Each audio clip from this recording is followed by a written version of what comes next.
बच्चों, इस वीडियो में हम लोग विलयन के अणुसंख्य गुणों का अध्ययन करेंगे, कोलिगेटिव प्रॉपर्टी का अध्ययन करेंगे। कोलिगेटिव प्रॉपर्टी या सॉल्यूशंस।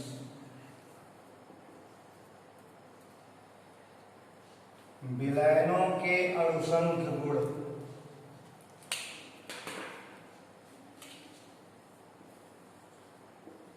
विलयनों के अणुसंख्य गुण।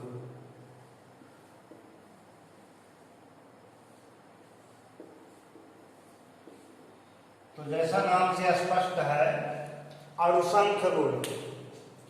अणुसंख्य गुण मतलब अणुओं की संख्या पर निर्भर करने वाला। तो विलयन के जो भौतिक गुण विलयन के निश्चित आयतन में उपस्थित विलयी के कणों की संख्या अथवा विलयी के मोल प्रभाजों पर निर्भर करते हैं, उन्हें कोलिगेटिव प्रॉपर्टीज कहते हैं, अणुसंख्य गुण कहते हैं। तो विलयन के अणुसंख्य गुण 4 हैं। जैसे पहला है परासरण दाब,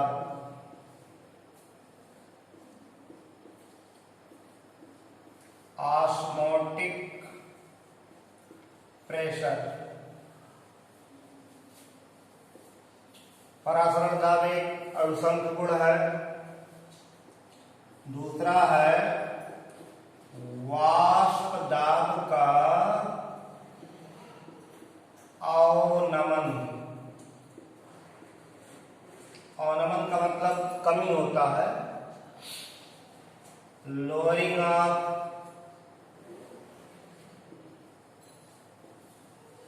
वेपर प्रेशर।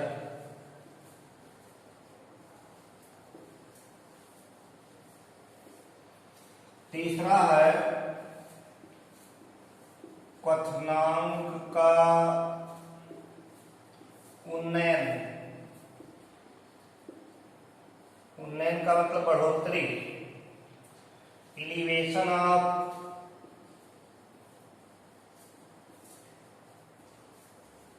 Boiling point. क्वथनांक का उन्नयन। और चौथा है हिमांक का अवनमन, डिप्रेशन ऑफ फ्रीजिंग पॉइंट।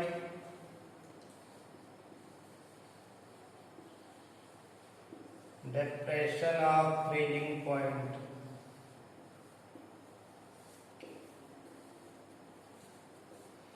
तो ये 4 कोलिगेटिव प्रॉपर्टी हैं। विलयन के ये 4 भौतिक गुण विलयन के निश्चित आयतन में उपस्थित विलयी के कणों की संख्या या विलयी के मोल प्रभाज, विलयी के मोल फ्रैक्शंस पर निर्भर करते हैं, उन्हें कोलिगेटिव प्रॉपर्टी या अणुसंख्य गुण कहते हैं। तो पहला अध्ययन किया जा रहा है परासरण दाब, ऑस्मोटिक प्रेशर। ऑस्मोटिक प्रेशर को जानने के लिए पहले परासरण समझना होगा, ऑस्मोसिस। परासरण दाब को समझने के लिए पहले ऑस्मोसिस, परासरण जानना है। परासरण ऑस्मोसिस क्या है?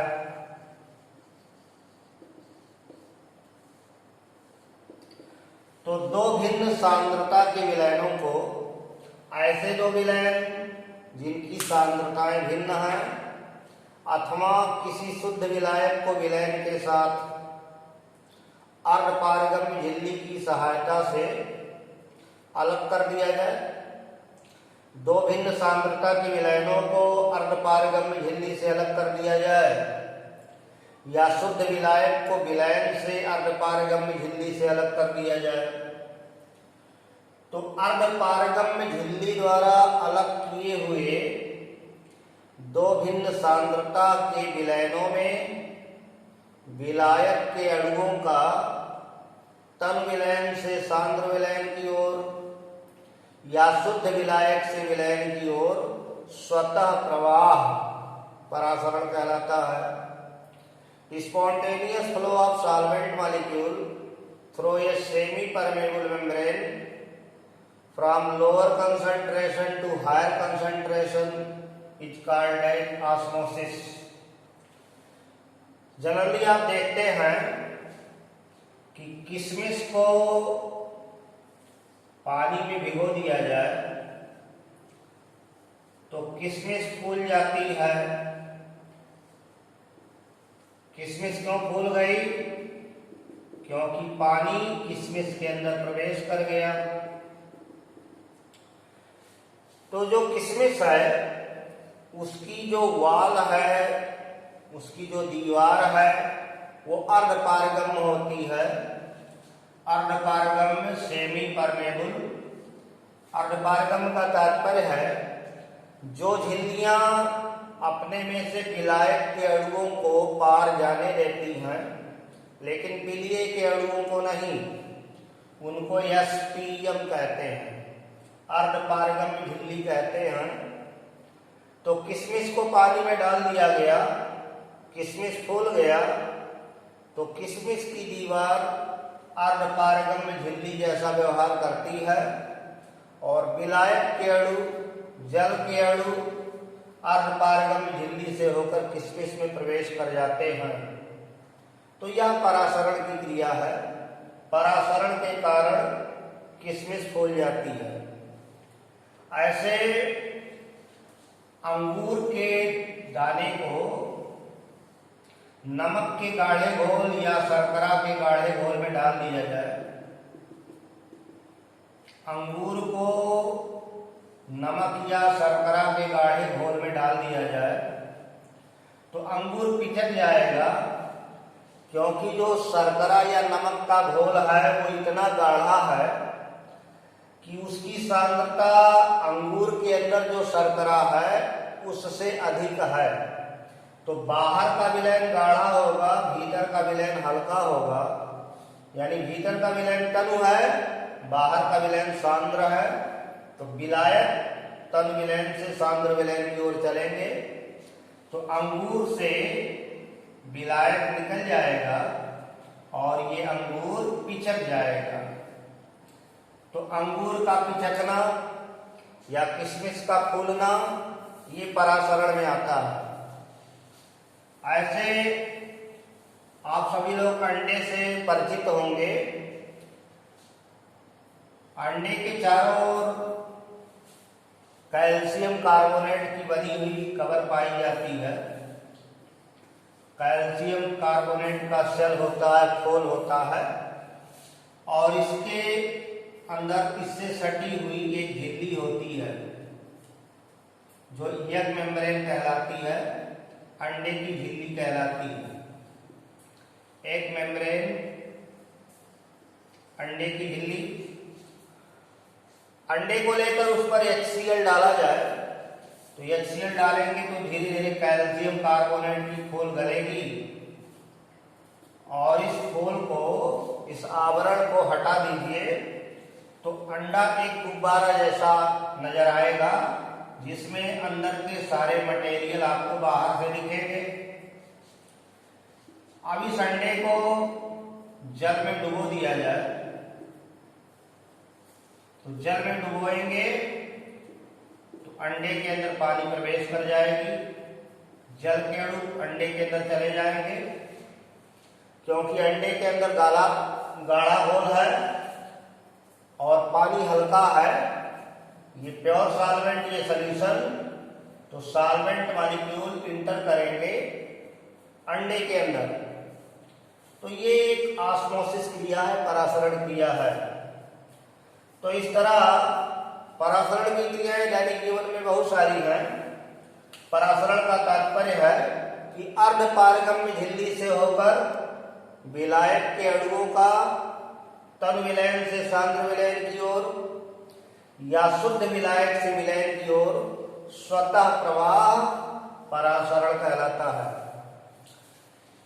जो झिल्लियां अपने में से केवल विलायक के अणुओं को पार जाने देती हैं किंतु विलीय के अणुओं को नहीं, उन्हें अर्धपारगम्य झिल्ली कहते हैं। रासायनिक झिल्लियों में कॉपर फेरोसाइनाइड की झिल्ली सबसे अच्छी अर्धपारगम्य झिल्ली है। कॉपर फेरोसाइनाइड की जो अर्धपारगम्य झिल्ली बनती है वो अच्छी अर्धपारगम्य झिल्ली है। तो परासरण क्रिया को आपने देखा कि विलायक के अणु चलते हैं तद विलयन से सांद्र विलयन की ओर। अब परासरण दाब क्या है, ऑस्मोटिक प्रेशर क्या है, तो दो भिन्न सांद्रता के विलयनों को एक दूसरे से अर्धपारगम्य झिल्ली द्वारा अलग किया गया तो विलायक के अणु डाइल्यूट सॉल्यूशन से कॉन्सेंट्रेट सॉल्यूशन की तरफ स्वतः जाते हैं और ये जाना किसी प्रेशर के कारण होता है। ये जो इनकी प्रवृत्ति है विलायक के अणुओं का तन विलयन से सांद्र विलयन की ओर जाना जो टेंडेंसी है उसको बाह्य दाब लगा करके रोक दिया जाए, यानी परासरण क्रिया को रोकने के लिए लगाया गया आवश्यक अतिरिक्त बाह्य दाब विलयन का परासरण दाब कहलाता है। External pressure applied to break osmosis, परासरण क्रिया को रोकने में लगाया गया आवश्यक अतिरिक्त बाह्य दाब विलयन का परासरण दाब कहलाता है। परासरण क्रिया को रोकने के लिए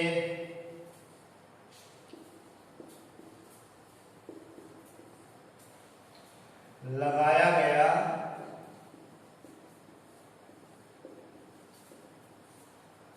आवश्यक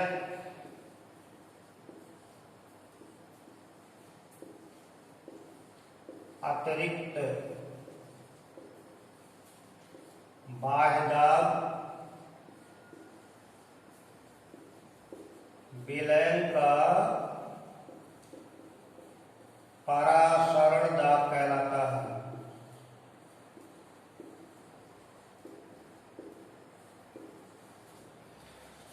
तो वह प्रेशर, वह दाब जो परासरण को रोकने के लिए पर्याप्त होता है उसे ऑस्मोटिक प्रेशर कहते हैं।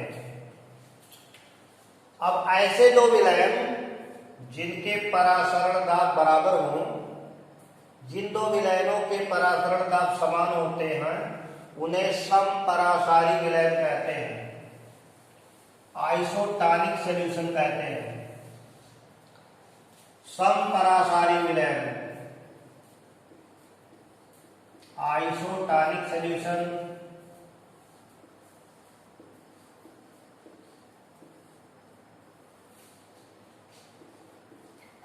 आइसोटॉनिक सॉल्यूशन, जिन दो विलयनों के परासरण दाब समान होते हैं उन्हें समपरासारी विलयन कहते हैं। और समपरासारी विलयन को अर्धपारगम्य झिल्ली से अलग किया जाए तो परासरण की क्रिया नहीं होती। अगर दो सॉल्यूशन आइसोटॉनिक हैं, परासरण दाब समान हैं और उनको एसपीएम सेमी परमेबल मेम्ब्रेन से अलग किया जाए, अर्धपारगम्य झिल्ली से अलग किया जाए तो परासरण नहीं होगा, विलायक के अणु किसी भी दिशा में नहीं चलेंगे। ऐसे अगला टर्म है अतिपरासारी, अतिपरासारी और अल्प परासारी विलयन।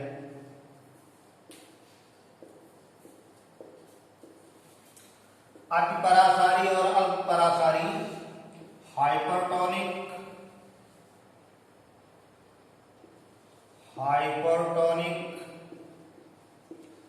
एंड हाइपोटोनिक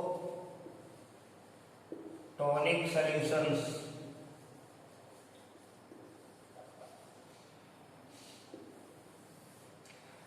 दो विलयनों में जिस विलयन का परासरण दाब अधिक होता है उसे हाइपरटोनिक सॉल्यूशन कहते हैं, और जिसका परासरण दाब कम होता है उसे हाइपोटोनिक सॉल्यूशन कहते हैं। परासरण दाब अधिक होगा तो हाइपरटोनिक और कम होगा तो हाइपोटोनिक। तो दो सॉल्यूशन लिए जाए जिसमें परासरण दाबों में अंतर है, तो जिसका परासरण दाब ज्यादा होगा वो हाइपरटोनिक, जिसका कम होगा उसको हाइपोटोनिक। परासरण दाब ज्ञात करने का फार्मूला मिलेगा P = CRT, या परासरण दाब को पाई से भी निरूपित करते हैं। ये C मोलर कंसंट्रेशन है, ये मोलर सांद्रता है। तो जो विलयन सांद्र होगा, गाढ़ा होगा, उसका परासरण दाब ज्यादा होगा। जो विलयन डाइल्यूट होगा, हल्का होगा, उसका परासरण दाब कम होगा। तो हाइपरटोनिक और हाइपोटोनिक, अल्प परासारी और अति परासारी विलयनों को अर्धपारगम्य झिल्ली से जोड़ दिया जाए। अर्धपारगम्य झिल्ली से दोनों विलयनों को अलग किया जाए तो विलायक के अणु तनु विलयन से सांद्र विलयन की ओर, यानी अल्प परासारी विलयन से अति परासारी विलयन की ओर चलेंगे। हाइपोटोनिक सॉल्यूशन से हाइपरटोनिक सॉल्यूशन की ओर चलेंगे, और विलायक का प्रवाह तब तक होगा जब तक दोनों विलयनों के परासरण दाब समान ना हो जाए। यानी परासरण दाब समान होने तक परासरण की क्रिया होती रहेगी। तो परासरण होगा जब दो विलयनों के परासरण दाबों में अंतर होगा, और परासरण की क्रिया तब तक चलेगी जब तक दोनों विलयनों के परासरण दाब समान हो जाएं। जब समान हो जाएंगे तो परासरण की क्रिया रुक जाएगी।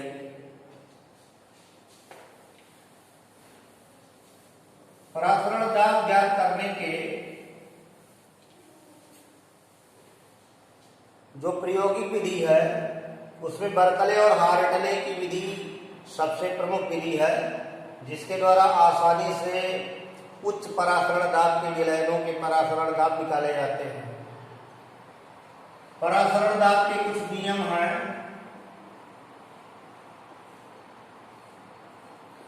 परासरण दाब संबंधी नियम दिए गए हैं। एक है बायल-वार्नहाफ नियम।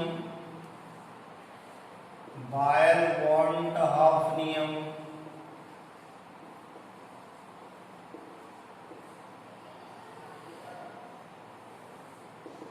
बायल-वार्नहाफ नियम बायल नियम जैसा है जो गैसीय अवस्था में पड़े होंगे। बायल-वार्नहाफ नियम के अनुसार स्थिर ताप पर किसी विलयन का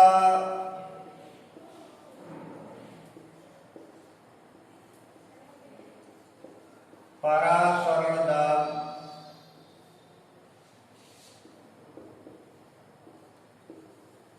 विलयन की सांद्रता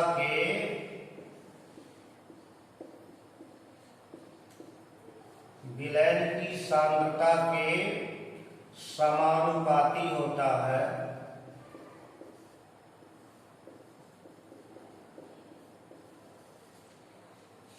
या तनुता के व्युत्क्रमानुपाती होता है।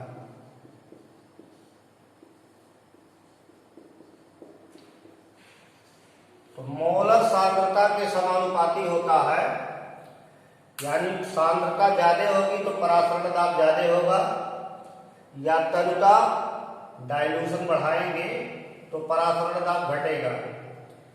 तो बायल-वार्नहाफ नियम कहता है कि at constant temperature the osmotic pressure of a solution is proportional to molar concentration और inversely proportional to dilution. Molar सांद्रता के समानुपाती या तनता के व्युत्क्रमानुपाती होता है। गणितीय रूप में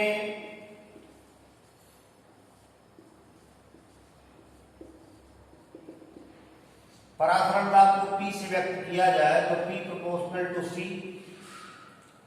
एट कांस्टेंट टेम्परेचर। ताप स्थिर कर दिया जाए तो विलयन का परासरण दाब विलयन की मोलर सांद्रता के समानुपाती है, या परासरण दाब को पाई से भी निरूपित करते हैं तो pi proportional to C, where C is molar concentration, या P equal to K into C, जहां K कांस्टेंट है। If dilution of solution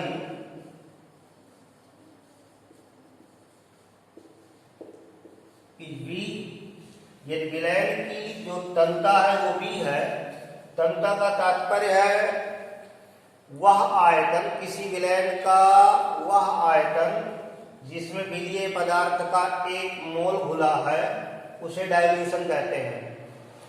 जितने लीटर में विलयन के उन लीटरों की संख्या जिसमें विलीय का एक मोल विलीन होता है उसे डाइल्यूशन कहते हैं।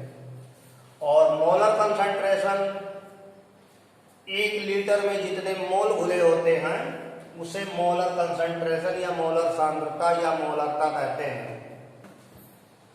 तो ये बायल-वान-टहाफ नियम है। दूसरा है चार्ल्स-वान-टहाफ नियम। ये चार्ल्स के नियम जैसा है। चार्ल्स वांट हाफ नियम।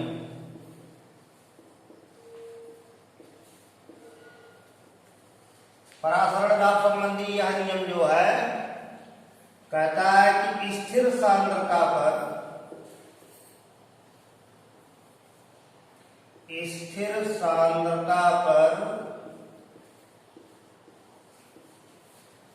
किसी विलयन का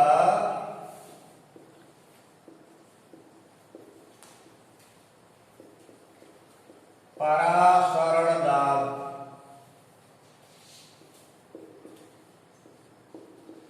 परम ताप के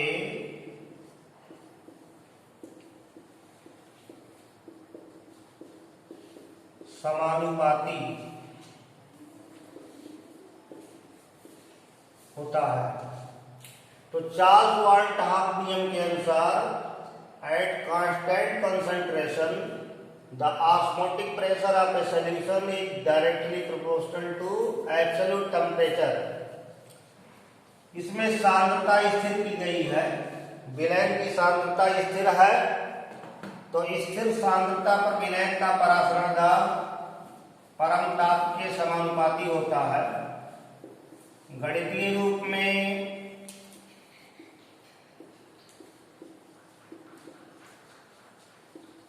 P प्रोपोर्शनल टू T, जहां P परासरण दाब और T परम ताप है, एट कांस्टेंट कंसंट्रेशन, या P के जगह पर पाई भी ले सकते हैं, या P equal to K dash T, या P और T का जो अनुपात है वो कांस्टेंट है। तो P या पाई जो है वो ऑस्मोटिक प्रेशर,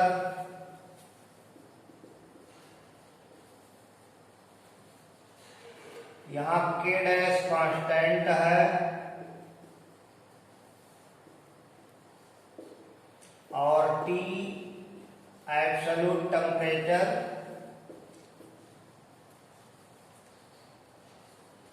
परम ताप है। तो बायल और चार्ल्स के नियम जो विलयन संबंधी दिए गए हैं वो दोनों नियम बायल और चार्ल्स के गैसीय नियमों से मिलते जुलते हैं। बच्चों, इस वीडियो में हम लोग विलयन के परासरण दाब के नियम का अध्ययन किए। शेष अगले वीडियो में अध्ययन किया जाएगा। धन्यवाद।